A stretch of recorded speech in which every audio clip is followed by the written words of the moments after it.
Eh bien bonjour, bonsoir, j'espère que vous allez bien, c'est Flo, et aujourd'hui on se retrouve pour parler des spoilers du chapitre 393 de My Hero Academia. Et avant que cette vidéo ne commence, je vous le rappelle, si vous voulez me soutenir, suivez les prochaines vidéos spoilers, n'oubliez pas de vous abonner à la chaîne. Du coup c'est parti, ce chapitre s'intitule L'ego d'une fille, donc faisant référence directement à Himiko Toga. Le chapitre va commencer par un flashback de la Ligue des Vilains, après la question de Twice, du coup sur Toga, pourquoi ne choisirais-tu pas un nom de vilain? Spinner réalise que seuls Toga et Shigaraki n'ont pas de nom de vilain. Toga va dire qu'elle n'en veut pas, et les autres commencent à suggérer des noms. Spinner va dire la vampire Carmilla. Ça, je sais pas si c'est une référence à quoi, peut-être si vous savez, dites dans les commentaires. Puis Twice va dire Pikachu, donc la référence à Pikachu directement. Donc Pikachu est une référence au son que Toga fait quand elle suce le sang des gens, donc Chiu Chiu. Dabi dit que toutes ces suggestions sont terribles, que ces deux noms sont des références à des choses qui existaient avant que les alters n'apparaissent dans ce monde, et qu'elles ne seraient pas prises au sérieux. Compresse va dire alors que celui de Dabi n'est pas mieux, parce que Dabi signifie crémation, donc c'est une chose qui existe déjà forcément.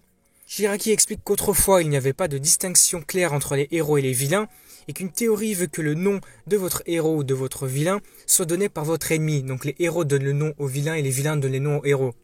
Quelque temps plus tard, les gens ont commencé à inventer leurs propres identités secrètes, les gens ont commencé à cacher une partie d'eux-mêmes, ils ont adopté l'idée d'une double identité comme dans les bandes dessinées.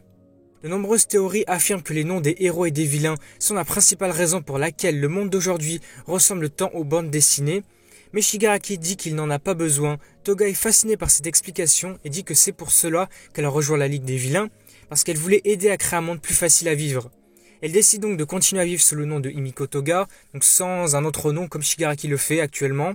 Retour au présent et Ochako vient d'être poignardée au ventre, quelque chose comme ça, on ne sait pas exactement où elle s'est fait poignarder.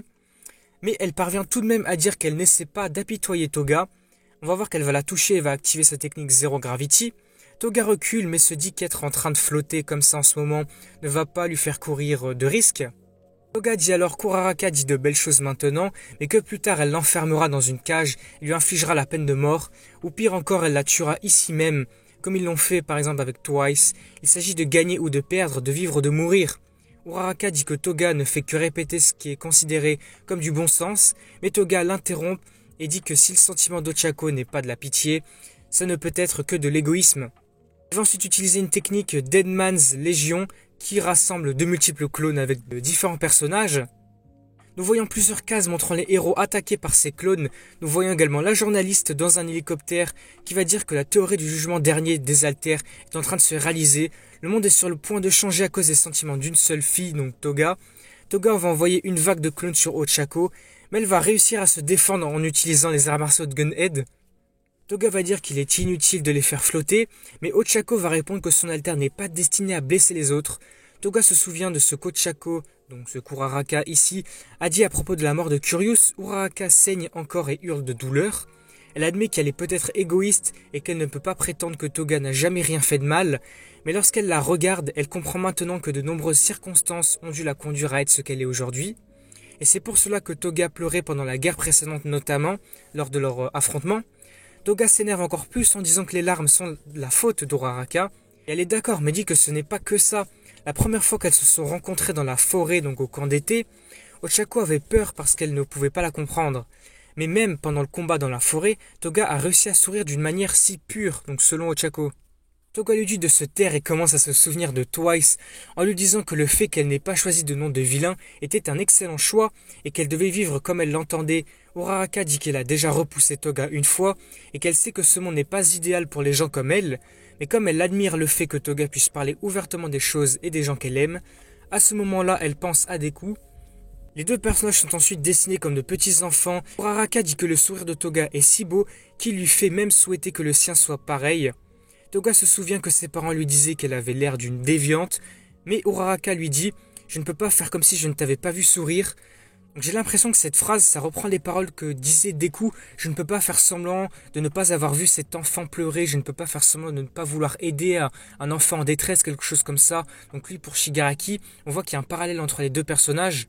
Nous voyons ensuite les deux pleurer, et puis nous allons voir les doigts d'Uraraka se mettre à briller, tandis que des éclairs de lumière en sortent. Ces éclairs se répandent ensuite sur le champ de bataille, et vont créer une sorte d'aura tout autour qui va faire flotter les clones. Jiro va se rendre compte que la technique Zero Gravity se répand sans qu'Ochako ne touche les cibles.